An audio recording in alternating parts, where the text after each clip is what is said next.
Welcome to the second in my series of videos on grapheme recall with a particular focus on handwriting formation. Today I'm going to be talking about using ribbon sticks. I got mine from the pound shop.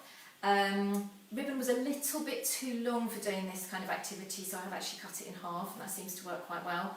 There's no need to have a ribbon attached to a stick. I've used plain pieces of ribbon or fabric tape just held in the hand before and they work just as well.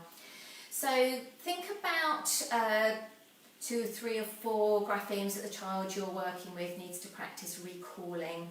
Call out a phoneme connected to one of those graphemes. So for example, I could call out O and see if the child can form the corresponding grapheme using the ribbon stick.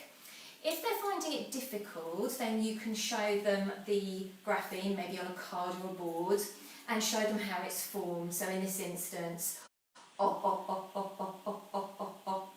then give the child the ribbon stick and see if they can form the grapheme. Again, saying the sound as they do so.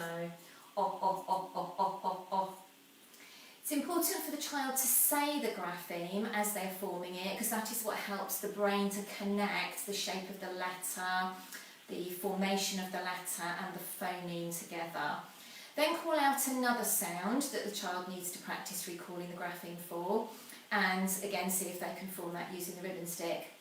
Then go back to the one you had just done, so in today's example, O, to see if they can then recall that without needing to go back and look at the grapheme that you had to show them last time.